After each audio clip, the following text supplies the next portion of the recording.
Легендарному ансамблю «Асьякеа» в следующем году 80 лет. Подготовка к грандиозному юбилею – это и есть предстоящий сезон, в котором зритель увидит немало премьер. Новая вокально-хореографическая постановка «Праздничная Ижма» расскажет о традиционном луде. Большой мюзикл «Тайна золотого ключика» украсит новогодние каникулы. Одноактный балет, авторская версия знаменитой истории Кармена Дмитрия Бушуева удивит смешением стилей. Современная хореография с элементами классики, модерна и даже уличных танцев.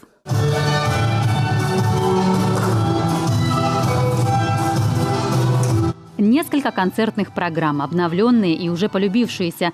Свои проекты готовит и оркестр, в том числе с солистами Юрием Барковым, Викторией Пыстиной, Верой Булушевой. Уже в начале октября гастрольное турне с программой «Феерия Севера». Впервые Тюмень, затем Йошкар-Ола, Рязань. Концерт в Доме музыки в Москве и русские сезоны в Германии в апреле. Год назад Россию в этом проекте представлял тоже наш коллектив «Зарни-Йоль». Я думаю, что еще представитель Германии прилетит и посмотрит какой-то полноценный концерт. Он видел такие небольшие наши фрагменты работы госансамбля. И, соответственно, вы понимаете, что русских коллективов с русской, чисто русской программой у нас в нашей стране предостаточно. И пожелание организаторов этого проекта, конечно, чтобы мы показали колорит Севера, чтобы мы показали колорит республики. Соответственно, русского мы практически ничего не повезем. Планы на сезон у ансамбля «Зарни-Йоль» тоже масштабные. Участие в международном конкурсе, совместный с московскими артистами цикл «Музыка в портретах», гастроли и программы к юбилею Великого Пушкина. А теперь главная новость. Сергей Гусев все свои силы бросит на выполнение работы художественного руководителя. Ее с каждым годом становится больше. В этом концертном сезоне ансамбль представит в обновленном составе. На место меня приехал выпускник Петрозаводской консерватории Андрей Плаксюк. Андрей Плаксюк.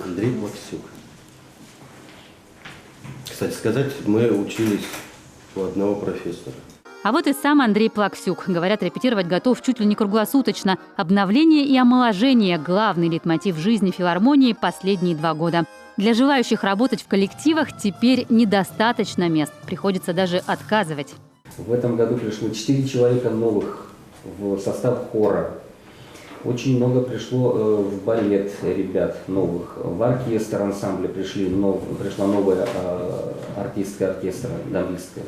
То есть это радует, что коллектив он омолаживается. Это замечательно. И в таком направлении будем продолжать работу и дальше.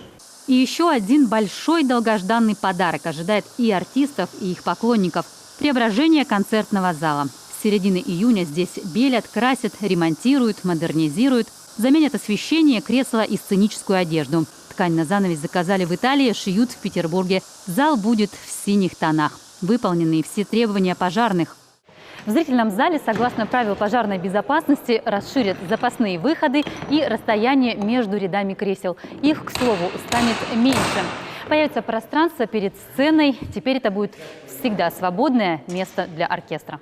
Раньше для размещения оркестра каждый раз демонтировали первые ряды кресел. Теперь удобно будет всем. Ремонт при поддержке руководства республики и компании-спонсора обошелся в 11,5 миллионов рублей. Уже 13 октября зал будет блистать чистотой и свежестью, а на сцене выступит хор Валаамского монастыря. Первый участник фестиваля «Танцуй и пой. Великая Россия». Ольга Коняева, Артем Соколов, телеканал «Юрган».